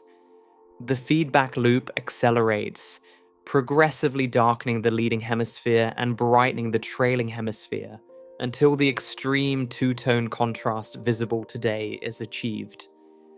The initial trigger for this entire self-reinforcing cascade was external. It was the Phoebe ring. Dark dust from a captured outer solar system body set off a chain of thermal events that fundamentally reshape the appearance of a moon orbiting millions of kilometers closer to Saturn. Phoebe's fingerprints are on Iapetus, written in dust and heat and sublimated ice, while the Phoebe ring strengthened the physical case for capture. A more recent observation from the most powerful space telescope ever built added an unexpected layer of nuance to the chemical case. In 2025, a team led by Michael Brown at the California Institute of Technology published a study using the James Webb Space Telescope that measured the deuterium to hydrogen ratio in water ice across Saturn's major satellites, including Phoebe. This measurement matters because the deuterium to hydrogen ratio is one of the most powerful chemical traces of origin available to planetary scientists. Deuterium is a heavier isotope of hydrogen containing 1 proton and 1 neutron instead of just 1 proton. The ratio of deuterium to normal hydrogen in a body's water ice carries information about the temperature and conditions under which that water originally condensed from the solar nebula. Objects that formed in colder environments, farther from the young sun, tend to incorporate more deuterium into their ice. A high deuterium to hydrogen ratio has long been interpreted as a signature of cold, distant formation. A previous study, published in 2019 by Roger Clark and colleagues using Cassini data, had reported an extraordinarily high deuterium to hydrogen ratio for Phoebe, the highest ever measured in the solar system. That measurement was interpreted as strong evidence that Phoebe formed in the very cold outer solar system, far beneath Saturn, where temperatures would have driven the isotope ratio to extreme values. It seemed like a smoking gun for an outer solar system origin. Brown's 2025 study, using the James Webb Space Telescope's more precise infrared spectrographs, told a different story. The team measured the deuterium to hydrogen ratio across all of Saturn's medium-sized moons and found that the previously reported extreme value for Phoebe was not supported. The new data ruled out the earlier high measurement at a confidence level of 10 sigma, an extraordinarily strong statistical rejection. Instead, Brown's team found that Phoebe's deuterium to hydrogen ratio is consistent with an upper limit of approximately 2.3 times the Vienna Standard mean ocean water value, a figure that falls within the same range as Saturn's regular satellites, which all cluster around approximately 1.5 times that standard. This finding did not overturn the capture hypothesis. Phoebe's retrograde orbit, its density, its surface chemistry, and the Phoebe ring all still point firmly toward a captured origin. But it removed one specific piece of evidence that had been cited as confirmation of a very distant birthplace.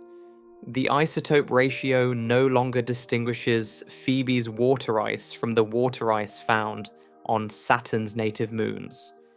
The similarity across all of Saturn's satellites suggests that the deuterium to hydrogen ratio of water ice in the vicinity of Saturn was broadly uniform at the time these bodies formed.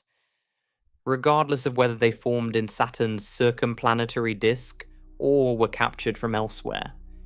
This is how science works at its most careful. A measurement that seemed definitive gets revisited with better instruments. The new data narrows the story rather than confirming the comfortable version. The capture hypothesis survives, supported by multiple independent lines of evidence, but the isotope argument that once seemed like its strongest chemical pillar has been weakened. What remains is still compelling. The orbit, the density, the carbon dioxide, the organics, the structural evidence of early differentiation, these all still point outward toward the cold debris population beyond Neptune. But the picture is more nuanced than it was before the James Webb data arrived. In 2024, a study by Susan Falsner and colleagues published in the astrophysical journal Letters proposed yet another dimension to the capture story, one that reaches beyond the solar system itself. Their work examined whether a close flyby of another star passing near our young solar system within its first 100 million years could have gravitationally perturbed objects in the trans-Neptunian region, scattering them from their original stable orbits onto new trajectories that would carry them close to the giant planets and make capture possible. The idea forges a direct link between irregular moons like Phoebe and the broader dynamics of the Kuiper belt. If a passing star deflected trans-Neptunian objects onto planet-crossing orbits, sending them tumbling inward through the outer solar system, the giant planets would have had a ready supply of capturable material waiting for them. The study showed that a single stellar flyby could simultaneously reproduce the complex orbital dynamics of the Kuiper belt, while explaining the origin and color distributions of the irregular moon populations at all four giant planets. This does not replace the Nice model as the primary explanation for capture. The two mechanisms are not mutually exclusive and may have operated together. A stellar flyby could have destabilized the trans-Neptunian population, while the subsequent planetary instability provided the energy loss mechanisms needed for actual capture. The two events may have been part of the same broad chapter of early solar system violence, working together to populate every giant planet with a retinue of stolen moons. What all of this means is that Phoebe's capture was not a freak accident. It was not a 1 in a billion coincidence in which a stray icy body happened to wander past Saturn at exactly the right moment. It was a product of systemic processes, gravitational instabilities, and stellar encounters that affected the entire outer solar system at once. Phoebe is one outcome of a much larger event, and the debris of that event is still visible, still measurable, still actively modifying the surfaces of Saturn's moons through the ongoing rain of dark dust from the Phoebe ring. The capture story is not finished. The evidence is still accumulating, still being refined by new instruments, new surveys, and new theoretical frameworks. But the broad picture is now clear enough to step back and ask the final and deepest question that Phoebe raises. Not what it is, not where it came from, not how it was captured, but what it means. What does the existence of a stolen, frozen, 4.5 billion year old planetesimal circling a planet it never belonged to, carrying the chemical fingerprints of a birthplace billions of kilometers away, tell us about the solar system we live in and the way planets build, destroy, and collect the objects around them? That question is where this story ends. Phoebe is not alone. When the Cassini-Huygens spacecraft arrived at Saturn in 2004 and flew past Phoebe on its way into orbit, only about 30 irregular moons of Saturn were known. Phoebe was the largest by a vast margin, and the only one ever visited by a spacecraft. But the others were little more than points of reflected light, identified in painstaking deep telescope surveys conducted during the late 1990s and early 2000s. They were tiny, most only a few kilometers across. They were faint, often requiring multiple nights of observation just to confirm they were real and not background stars. Their orbits, once calculated, were eccentric, steeply inclined, and overwhelmingly retrograde. They occupied the same vast cold region of space where Phoebe circles, far beyond Iapetus and Saturn's bright ring system, scattered across the outer reaches of Saturn's gravitational domain, like dark gravel strewn across an enormous, nearly empty floor. Each discovery was slow and difficult. Irregular moons are small, dark, and distant.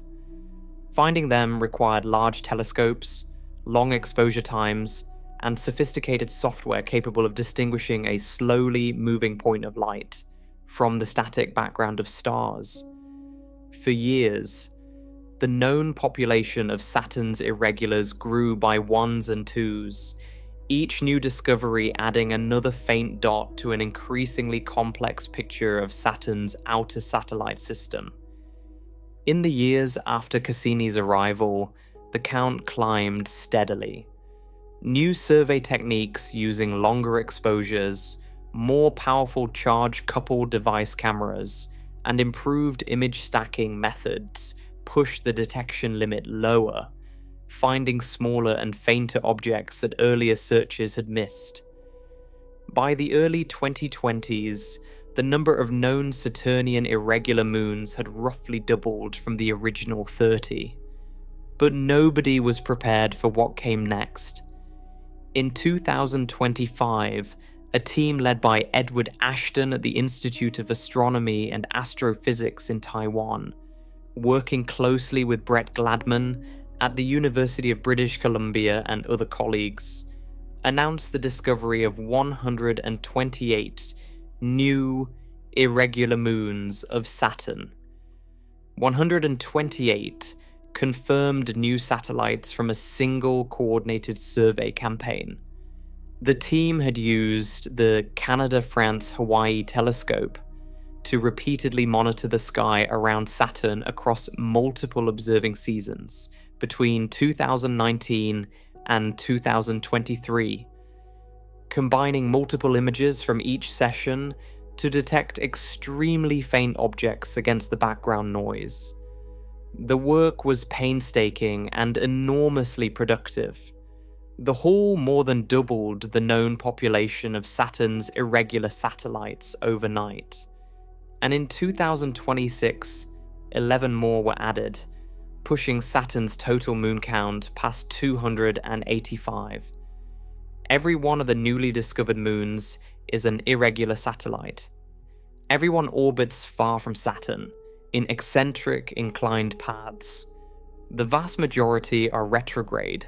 They are tiny, most measuring between 2 and 5 kilometers in diameter, far too small to have been captured individually from the primordial planetesimal disk. And that size is itself a crucial piece of evidence, because it tells scientists something fundamental about the history of Saturn's outer moon system. These small moons are not original captured objects. They are fragments. They are the broken remains of a smaller number of larger parent bodies that were captured intact during the early solar system instability and have been collisionally grinding each other down ever since. The evidence comes from their orbital clustering. When scientists plot the orbital elements of Saturn's irregular moons, their semi-major axes, eccentricities, and inclinations, they do not scatter randomly. They cluster into distinct groups. Members of each group share similar orbital properties, too similar to be coincidental, indicating that they all originated from the same parent body that was shattered by a catastrophic impact at some point in the past. The fragments drifted apart on slightly different orbits, but retained enough orbital similarity to remain identifiable as siblings, members of a single collisional family traced back to one destroyed ancestor. Scientists can use the size distribution and orbital concentration of these groups to estimate when the disruption occurred. One particular subgroup of retrograde irregular moons shows a concentration and a size distribution that is consistent with a breakup event within the last 100 million years, which is remarkably recent by solar system standards. The evidence comes from the unusually high ratio of small fragments to large survivors in that cluster. If the collision had happened much earlier, billions of years ago, the smaller fragments would have been further ground down by subsequent impacts, reducing their numbers. The fact that so many small pieces remain suggests the breakup was recent enough that the collisional grinding process has not yet had time to erase the wreckage. Phoebe stands apart from this debris. It is the giant of Saturn's irregular system. Its mass accounts for more than 98% of the total mass of all irregular moons around Saturn combined. Every other irregular satellite in the system is negligible by comparison. Phoebe is not a fragment. It is a survivor. It has endured billions of years of bombardment, sustaining enormous impacts that carved craters nearly a quarter of its own diameter, and it held together. Some of the smaller irregular moons in the Norse group, the retrograde family to which Phoebe belongs, may be pieces that were knocked off Phoebe itself during those impacts. If so, Phoebe is not just the largest irregular moon of Saturn.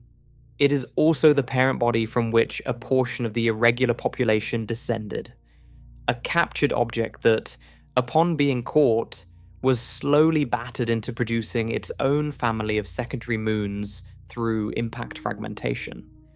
That dual identity both captured relic from the outer solar system and parent body of a collisional family within the Saturnian system makes Phoebe uniquely important among the moons of the solar system.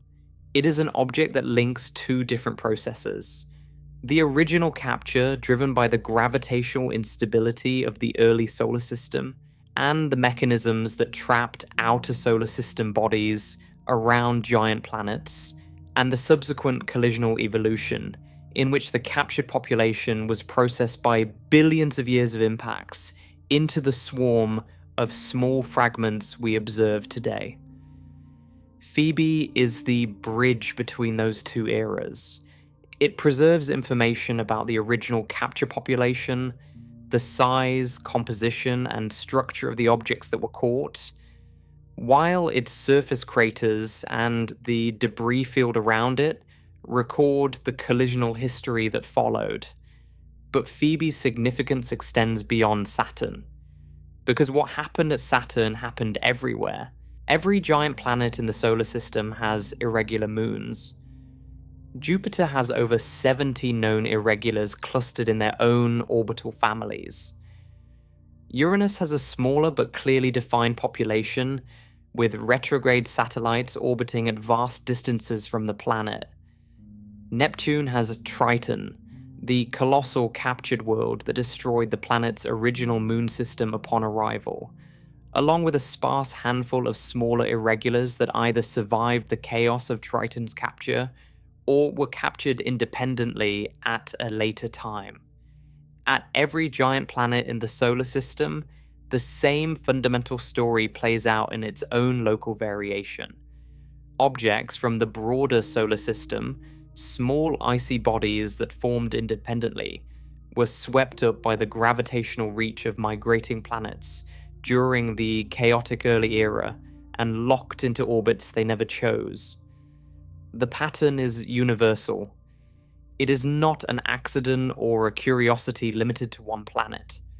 It is a fundamental feature of how giant planets interact with the populations of small bodies around them during and after the era of planetary formation. Giant planets are not passive objects sitting in fixed orbits surrounded only by the moons they built from their own circumplanetary material. They are active gravitational collectors. They reach outward with their gravity, snare passing objects from entirely different regions of the solar system, and accumulate foreign material over time.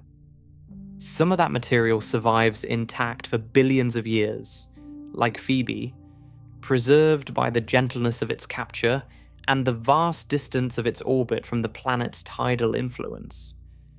Some is broken apart by collisions over the ages and distributed into families of smaller fragments that slowly grind toward dust. Some of that dust spirals inward and paints the surfaces of inner moons, as the Phoebe ring paints Iapetus. The entire process is ongoing, cumulative, and it leaves behind a detailed record that scientists can read if they have the instruments to do so. That record transforms what a moon system means to science. It means a planetary moon system is not a monolith. It is not a single uniform population with a single origin story. Saturn's inner moons, Titan and Enceladus, and Mimas and the rest, are native objects. They formed from the circumplanetary disk, and they carry information about the conditions around Saturn during its formation.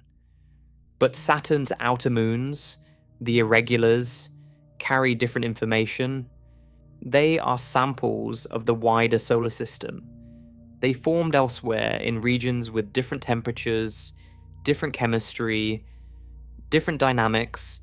They were transported to Saturn by gravitational events that reshaped the entire outer solar system, and they were preserved there, frozen in distant orbits, carrying chemical and structural fingerprints of birthplaces they will never return to. A giant planet's moon system is therefore not a single story told in one voice. It is a library. The inner shelves hold volumes written locally, in the planet's own formation environment, by the processes of circumplanetary disk accretion and tidal evolution. They tell the story of the planet's birth and early life. The outer shelves hold volumes written somewhere else entirely, by forces and conditions that existed far from the planet, in colder regions of the solar nebula, or in the scattered debris fields beyond the giant planet's original orbits. Those volumes were imported through gravitational violence, catalogued by orbital mechanics, and kept through the patient grip of gravity across billions of years. Phoebe is one of those imported volumes. It is a text written in the cold outer solar system 4.5 billion years ago, bound in dark carbon and water ice, and shelved at Saturn by an act of gravitational theft that neither the planet nor the object chose. This framing changes how scientists think about planetary systems beyond our own. When astronomers study exoplanets, the giant worlds orbiting other stars across the galaxy, they now understand that those planets too should have irregular moon populations. If the processes that shaped our solar system are universal, and there is every reason to believe they are, then giant exoplanets that underwent migration and dynamical instability should have captured their own collections of small bodies from the debris populations around them. The underlying physics depends on gravity and orbital dynamics, conditions common in any system with giant planets and leftover debris. We cannot yet detect irregular moons around exoplanets. The distances are too great and the objects far too small and faint. But the prediction is clear and confident. If we could somehow examine a gas giant orbiting a distant star with the same resolution that Cassini brought to the Saturn system, we would expect to find its own version of Phoebe, a dark, ancient, displaced object circling in the wrong direction, carrying the chemical memory of a place it no longer inhabits, testifying to a history of violence and displacement that shaped its host planet's moon system just as thoroughly as it shaped Saturn's.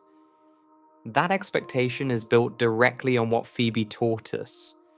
Before Cassini flew past in 2004, the idea of captured outer solar system objects orbiting giant planets was a hypothesis. After the flyby, it became a demonstrated reality supported by orbital evidence, compositional evidence, density evidence, and structural evidence all pointing in the same direction. Phoebe turned a theoretical possibility into a physical fact.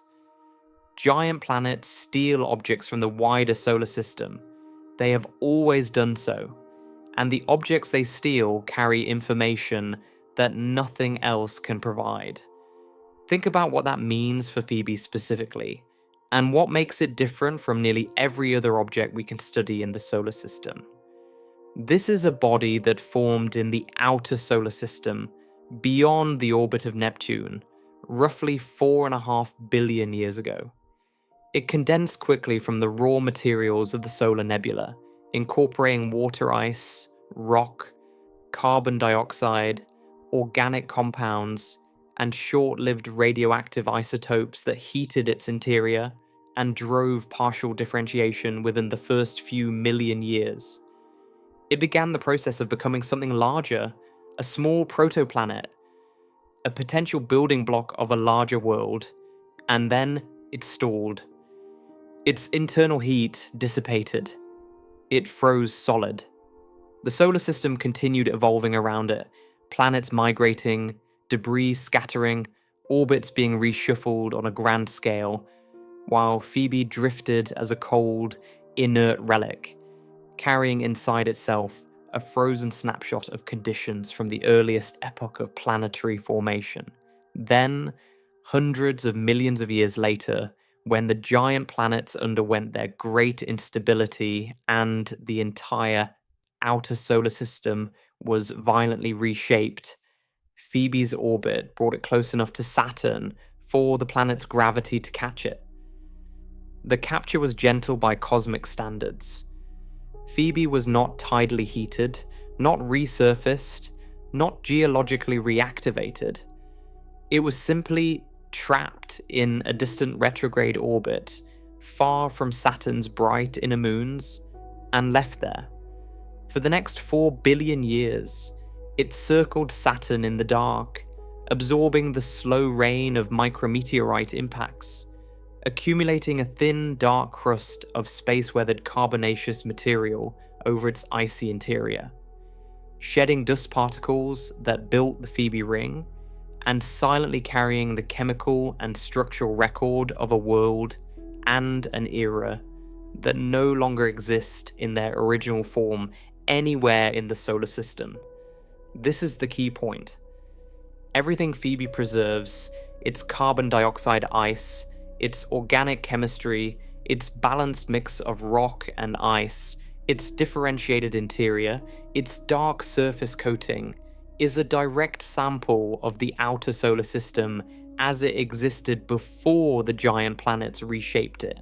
The early trans-Neptunian environment, the population of icy planetesimals that once filled the region beyond the giant planets, has been drastically altered by billions of years of subsequent evolution.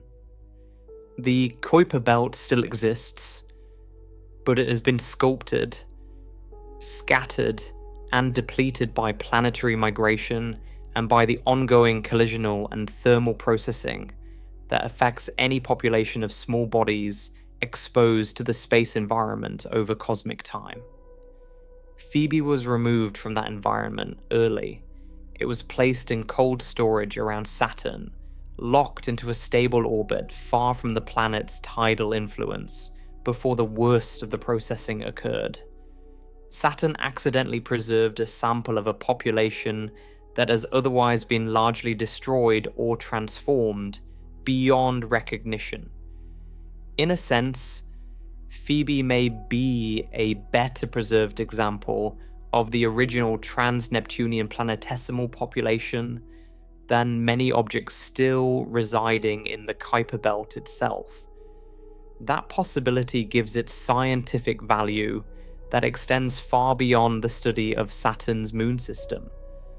Phoebe is a window into the conditions that prevailed when the solar system was being built, when the raw materials for planets and moons were still available in their primordial form, before gravity sorted everything into the neat categories we see today. This is what makes Phoebe more than just an interesting moon with a strange orbit. It is an archive, a physical record of the conditions and materials that existed in the cold outer solar system during the opening chapter of planetary formation, a chapter that has been largely overwritten everywhere else by 4.5 billion years of subsequent evolution. Those conditions are encoded in Phoebe's density, in the ratio of rock to ice inside it, in the specific blend of chemicals on its surface, in the differentiated layering of its interior, and in the fundamental fact that every one of these properties matches what theoretical models predict for a primordial icy planetesimal, rather than for a moon that condensed from Saturn's circumplanetary disk. The convergence of evidence is not ambiguous. Every independent line of investigation, orbital, compositional, structural, isotopic, points in the same direction. Phoebe came from somewhere else, and it brought a piece of that somewhere else with it. And yet there is something about Phoebe that resists the clean satisfaction of a fully solved puzzle. The 2025 James Webb data on deuterium to hydrogen ratios reminded the scientific community that even well-supported conclusions can be complicated by better measurements. A chemical signature that once appeared to strongly distinguish Phoebe from Saturn's native moons turned out, under the sharper gaze of the most powerful infrared telescope ever built, to be more ambiguous than initially believed. The capture hypothesis survived intact, supported by every other independent line of evidence, but the episode illustrated an important truth about planetary science. The story is still being written. New instruments will probe Phoebe's chemistry in wavelengths that Cassini could not access. Future missions to the outer solar system, if funded and launched, may eventually revisit the Saturnian irregulars with technology and resolution that the engineers of the Cassini era could not have dreamed of. Each new measurement will sharpen the picture, and some will surprise us. What will not change is the fundamental recognition that Phoebe represents. Moons are not always what they seem. A body orbiting a planet is not necessarily a body that was born there. The assumption that a moon belongs to its planet, that it formed from the same material, shares the same history, and has always occupied the same orbital neighborhood, is an assumption that must be tested against evidence, not taken for granted. For centuries, astronomers looked at the moons of the giant planets and assumed they were all products of a local formation, natural extensions of the planet they orbited, born from the same cloud of material and carrying the same chemical signature. Phoebe broke that assumption. Its retrograde orbit was the first indication that something was wrong. Its composition, measured by Cassini's instruments during those brief hours in 2004, was the confirmation that this moon did not share an origin with Saturn's inner satellites. And the broader population of irregular moons at every giant planet, now numbering in the hundreds, is the evidence that Phoebe's story is not unique. It is common. Capture is not a freak accident. It is a standard, expected, and physically inevitable feature of giant planet evolution in any planetary system that undergoes dynamical instability during its formative era. The solar system we see today looks orderly. The 8 planets orbit the Sun in nearly circular paths, spaced at predictable intervals, each one settled into a stable groove that has not changed significantly in billions of years. Their moons circle them in patterns that appear permanent, reliable, as fixed as the constellations in the night sky. The rings of Saturn gleam with geometric precision, thin and flat and perfectly aligned. From a distance, from the remove of a species that has only been watching for a few centuries, the whole arrangement looks like a clock. Stable, predictable, designed for permanence. Phoebe is the reminder that it was not always this way. The order we see is not the order that existed at the beginning. It was assembled through violence, through gravitational upheaval on a scale that defies easy imagination. The calm that prevails today was preceded by chaos. The tidy arrangement of planets and moons was built through a process of migration, scattering, capture, and destruction that rearranged the entire outer solar system over hundreds of millions of years. Most of the evidence of that violence has been erased by time. The scattered planetesimals are gone, ejected, or absorbed. The gas envelopes that enabled early captures have long since dissipated. The resonances that triggered the instability have been crossed and left behind. But the captured moons remain. They are the fossils of that era. They are the surviving objects that were caught in the act of displacement and locked in place by the gravity of the planets that trapped them, preserved in orbits that record the geometry and violence of their capture. Every retrograde, irregular moon orbiting a giant planet is a piece of evidence that the system was once different, once wilder, once more mobile, and more dangerous than it appears today. And Phoebe, the largest and best studied of Saturn's captured moons, is the single most eloquent piece of that evidence. It does not just tell us that capture happened, it tells us what was captured. It preserves, in its chemistry and its structure, a piece of the solar system that no longer exists in any other accessible form. Phoebe is one of those objects. It has been there since before human civilization existed. It was there before the dinosaurs, before the first fish crawled onto land, before the first complex cell divided in a warm ocean on the third planet from the Sun. It has been circling Saturn backwards for longer than multicellular life has existed on Earth. A dark, battered, ancient body orbiting in the cold outer reaches of Saturn's gravitational hold. 13 million kilometers from Saturn's cloud tops. Roughly 213 kilometers across. Reflecting only 6 to 8% of the sunlight that reaches its surface. Carrying water ice and carbon dioxide and organic compounds sealed beneath a thin, dark crust of carbonaceous material. Harboring a differentiated interior with a rocky core and an icy shell, frozen in place since the solar system's first few million years. Orbiting retrograde, at an inclination of 175 degrees, in a path that declares, in the only language orbital mechanics knows, that this object was not born here. Saturn did not create Phoebe. Saturn found it. Somewhere in the chaos of the early solar system, during the great reshuffling that sent the giant planets surging through new orbits and scattered the primordial disk into oblivion, a small icy world from the cold outer reaches drifted too close to a gas giant and was caught.